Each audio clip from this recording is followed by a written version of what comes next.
అందరికీ నమస్కారం అండి.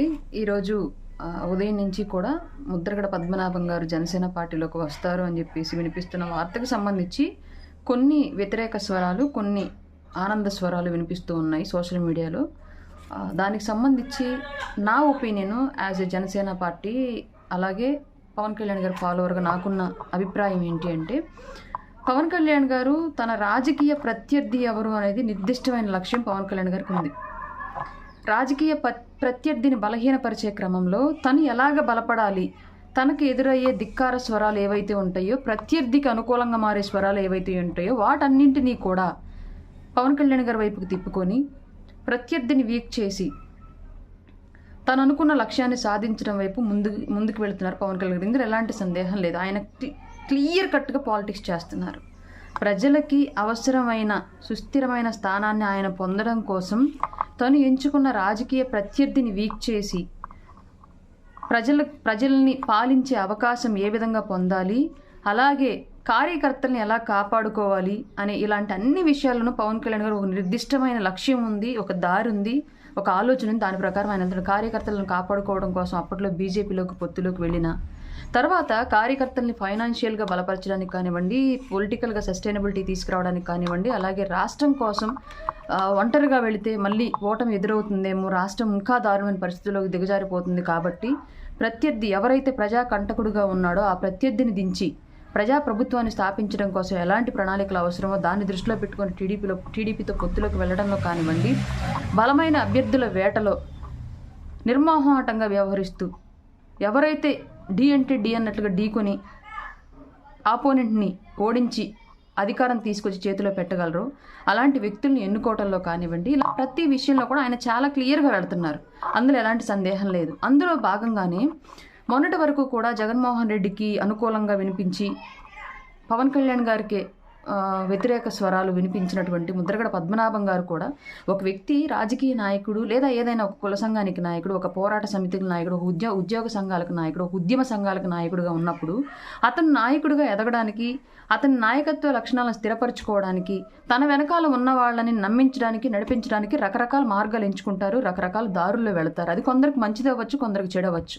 అందులో భాగంగానే ముద్రగడ పద్మనాభం గారు కూడా కాపు సంఘ నాయకుడిగా తను ఎంచుకున్న మార్గంలో తన రాజకీయ నాయకత్వ సుస్థిరతని, తన కాపు సంఘ నాయకత్వ సుస్థిరతని ఏర్పాటు చేసుకోవడంలో కొన్ని దారుల్లో ఆయన వెళ్ళడం, అవి కొన్ని సక్సెస్ అవ్వడం, కొన్ని వికటించడం అనేది జరిగిన విషయం. అది కూడా రీసెంట్గా ఆయనంతటా ఆయన బయటపడేంత వరకు కూడా కొన్ని విషయాలు మనకి ఎవరికి తెలియదు. ఆయనంతటా ఆయన బయటపడ్డాడు. దాన్ని బేస్ చేసుకొని మనం వ్యతిరేక వాయిస్లు వినిపిస్తున్నప్పుడు కూడా పవన్ కళ్యాణ్ గారు క్లియర్గా చెప్పారు, పెద్ద ఆయన్ని మీరెవరు అన్నదంటే అన్నారు, నన్ను వదిలేయండి అని చెప్పేసి చెప్పారు. అంటే అది గౌరవించి శత్రువుగా అవ్వాలి అనుకుంటున్న వ్యక్తిని కూడా లేదు నువ్వు నా మిత్రుడివే, నేను నీ మిత్రుత్వాన్నే ఆశిస్తున్నాను, నీ శత్రుత్వాన్ని కాదు అని చెప్పేసి చెప్పకనే చెప్పారు పవన్ కళ్యాణ్ గారు ముద్రగడ పద్మనాభం గారికి.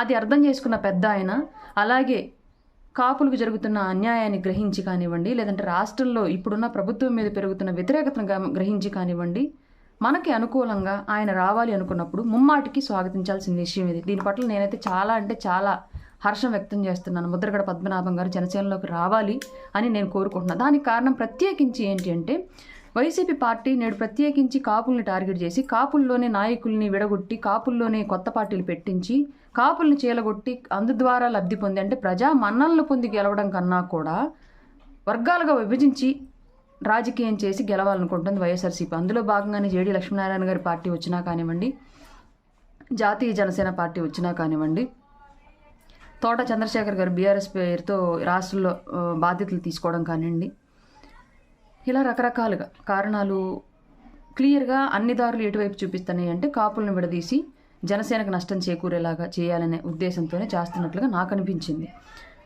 పవన్ కళ్యాణ్ గారిని అందరమే ఆయన క్యాన్వాయిన్ ఫాలో అవుతాం, ఆయన డైలాగులు ఫాలో అవుతాం, ఆయన డ్రెస్ సెన్స్ ఫాలో అవుతాం, బట్ ఆయన ఐడియాలజీ ఫాలో అవడంలో చాలామంది వెనకడుగు వేస్తున్నాం. అందులో భాగంగానే కొంతమంది లీడర్లుగా ఎదగాలి అనుకుంటున్న వాళ్ళు ఎప్పటి నుంచో పవన్ కళ్యాణ్ గారి మీద డిపెండ్ అయ్యి రాజకీయ పార్టీ జనసేన జెండా పట్టుకుని ఉన్న చాలామంది నాయకులు ఇప్పటికి కూడా ఆయన ఐడియాలజీని, ఆయన విధానాలని ఫాలో అవ్వలేకపోతున్నారు. కాబట్టి ఇవాళ పవన్ కళ్యాణ్ గారు ముద్రగడ గారి విషయంలో తీసుకున్న ఒక నాయకత్వం, నేను అంబటి రాయుడు గారికి ఆహ్వానం పలికిన విషయంలో కానివ్వండి, గతంలో వైసీపీ నుంచి జనసేనకి వద్దాం అనుకున్న వాళ్ళకి, అలాగే ఇప్పటికి కూడా ప్రయత్నిస్తున్న వాళ్ళతో స్నేహాస్తం అందివ్వడానికి సిద్ధంగా ఉండడంలో కానివ్వండి, ఇవన్నీ కూడా ఒక రాజకీయ నాయకుడిగా ఎదగాలి, తన నాయకత్వాన్ని బలపరుచుకోవాలి, తన క్యాడర్ని బలపరుచుకోవాలనుకునే నాయకుడికి ఉండాల్సిన లక్షణాలు. అది చేతగాక చాలామంది మన పార్టీలోనే, మిగతా పార్టీల విషయం నాకు తెలియదు, వాళ్ళ అంతర్గత విషయాలు మనకు అంత క్లియర్గా లేదు కాబట్టి, బట్ మన పార్టీలో నేను ప్రాక్టికల్గా ఎక్స్పీరియన్స్ చేస్తున్నాను కాబట్టి మాత్రమే చెప్పగలుగుతున్నాను. ఇది అందరినీ కూడా అనట్లేదు, కొందరు మాత్రమే.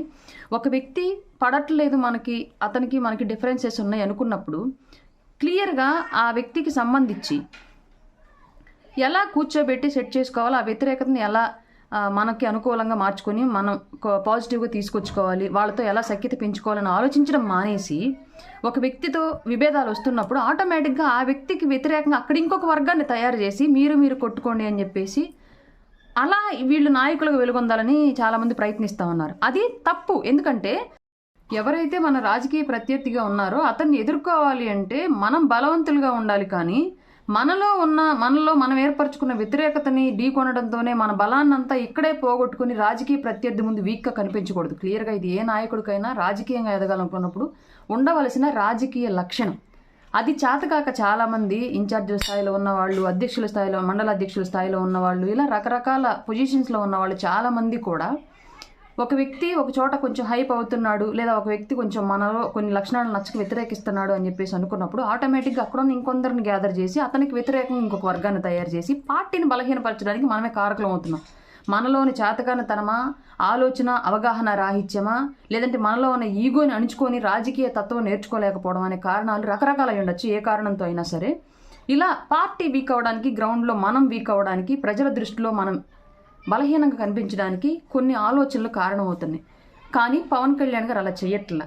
వ్యతిరేక స్వరం అనేది ఒక్క ప్రత్యర్థి రాజకీయ పార్టీ నుంచి తప్ప వేరే ఏ వైపు నుంచి, ఏ వ్యక్తి నుంచి వినిపించకుండా ఉండడానికి అందరినీ కలుపుకొని, అందరికీ జనసేన కండువ వేసి, అందరూ మీరు నా మిత్రులే అని చెప్పేసి తెలియచెప్పి వ్యతిరేక వాయిస్ అనేది వినిపించకుండా, రాజకీయ శత్రుత్వం అనేది ఎక్కువ స్థాయిలో ఉండకుండా తను బలంగా తయారవడానికి, మనల్ని బలపరచడానికి ఆయన చాలా అంటే చాలా క్లియర్ కట్గా ముందుకెళ్తున్నారు. కాబట్టి ఆయన తీసుకునే ఈ నిర్ణయం 100% హర్షణీయం. జస్ట్ ఫాలో పవన్ కళ్యాణ్ అంతే. ఆయన నిర్ణయాలు 100% గ్రౌండ్ రియాలిటీతో కంపేర్ చేసి చూస్తే, వాస్తవ విషయాలను వాస్తవ దృక్పథంతో ఆలోచించగలిగితే పవన్ కళ్యాణ్ గారిని మించిన ఆలోచన శక్తి ఉన్న రాజకీయ నాయకులు ప్రస్తుతం లేరు. కాబట్టి రకరకాల మెసేజ్లు సోషల్ మీడియాలో పెట్టడం మానేసి, రకరకాల మీటింగ్లు గ్రౌండ్లో పెట్టుకోవడం మానేసి జస్ట్ పవన్ కళ్యాణ్ గారిని ఫాలో అవ్వండి అంతే. మనం అనుకున్న లక్ష్యాన్ని, ఆశించిన స్థాయిని చేరడంలో ఆయన వెనక నడిస్తే చాలు. ఆయన్ని యాజ్ ఇట్ ఈస్గా లీడర్గా ఫాలో అయితే చాలు. ఆయన క్యాన్వాయిని ఫాలో అవ్వడం కాదు, ఆయన ఐడియాలజీని ఫాలో అవ్వండి ఎవరైనా సరే.